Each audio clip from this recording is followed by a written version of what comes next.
Bonjour, dans cette vidéo nous allons voir des petits rappels relatifs au Rigid Body Material Fracture ainsi que le Rigid Body Bullet Solver et une gestion personnalisée de la sortie, le rythme avec lequel ça se casse, quitte à continuer ce rythme avec la séquence d'origine. L'objet qui sera fracturé va être une box déformée. Cette plaque, je vais lui mettre un nœud de transformation pour la mettre à un niveau supérieur par rapport à la grille. Je crée une autre box pour localiser les fractures et je soulève cette seconde box. Je mets maintenant un Rigid Body Material Fracture. La première entrée est connectée à la box qui subit une transformation. Nous remarquons que les cassures se localisent à cet endroit. Et si je veux que rapidement les fractures se localisent par rapport à l'autre box, je vais sur l'entrée Rigid Body Fracture Proxy Geometry et je choisis cette boîte. On a deux fractures level. Je vais nettoyer toutes les fractures level. Je vais créer un fracture level. Le voici. Scatter point, je vais mettre 10. À l'intérieur de chaque élément, je vais remettre un niveau de fracture. Donc je clique sur plus et je continue avec un autre plus. Et si ce n'est qu'ici, je vais en mettre 20. Je vais basculer en mode filaire. Donc j'appuie sur W. On remarque que les fractures sont franches à l'intérieur. Je vais dans la partie détail. Si j'active l'option Edge Détail, je vais ajouter certains segments avec les options d'ajustement.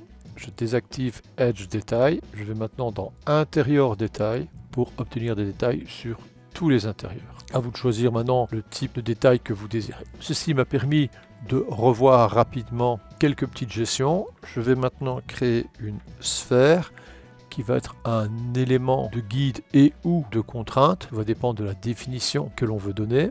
Je vais ajouter un solver, Rigid Body Bullet Solver. Je connecte la première entrée, j'active la sortie du Bullet Solver, j'enlève la grille de l'environnement, je vais dans le Ground et j'ajoute un Ground Plane. Par défaut, le Ground Plane se positionne à la place de la grille de l'environnement. Si on fait Play, automatiquement les éléments tombent.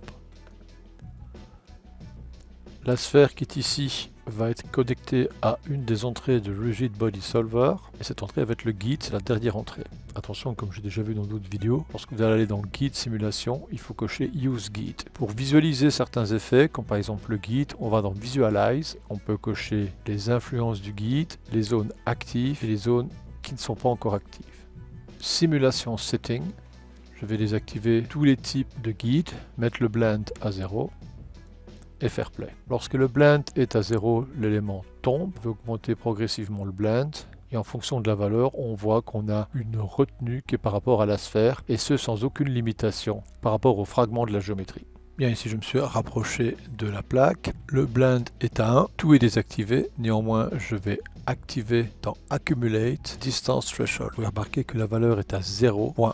Pour que cette tolérance soit prise en compte, cette tolérance est par rapport à la distance de la sphère, vous devez réduire la valeur du blend. On va réduire à 50%, relancer la simulation, on va avoir une variable colorimétrique du Visualize. Plus je vais me rapprocher de la valeur 0, plus les éléments vont se dissocier progressivement.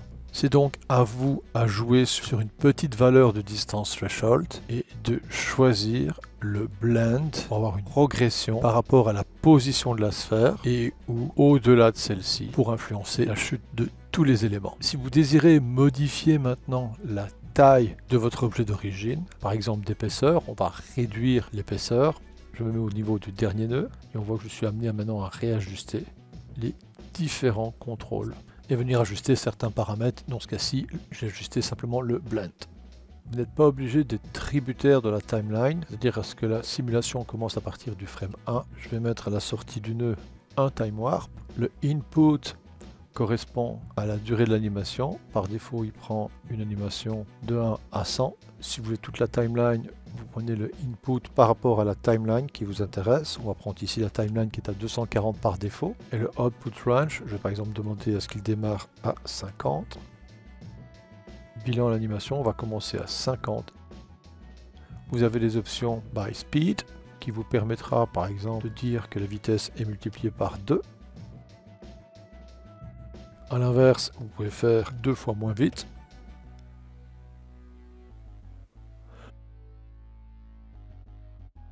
Ou bien déterminer vous-même le départ de la cassure. Je vais mettre un time shift. Le time shift est synchronisé par rapport à la ligne du temps.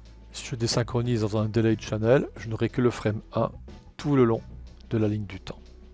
Je vais dupliquer ce time shift, ici par exemple demander le frame 10, dupliquer à nouveau le time shift et ici demander le frame 15.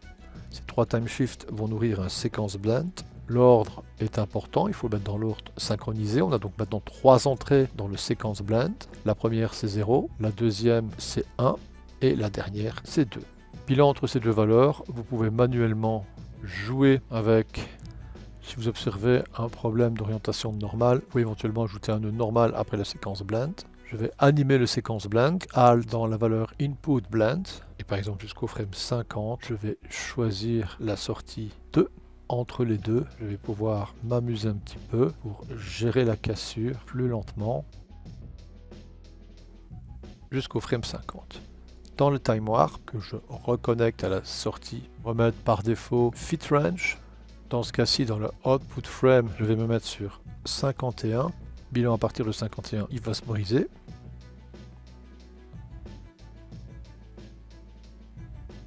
Sauf qu'à partir de 51, j'aimerais bien avoir la valeur du time shift ici, c'est-à-dire la 15. Donc là, je me mets sur 15. Je peux manuellement mettre un switch. Je prends la sortie avec les normales. Je prends le time warp. J'active le switch. Le switch à l'entrée 0 qui est la première, il est évident que ce passage de l'un à l'autre va être en fonction de l'animation que j'ai mise dans le channel input blend. Autrement dit, sur le frame 50, la valeur du switch va être animée et restera à 0. Et sur le frame 51, je switch sur 1. J'aurai donc l'animation en fonction du séquence blend que j'ai faite moi-même et puis automatiquement la suivante. Le nœud normal, ce serait préférable de le déplacer à la fin de tout. Pour retrouver comme ça la gestion de votre animation avec le séquence blend et la suite de la cassure. A bientôt!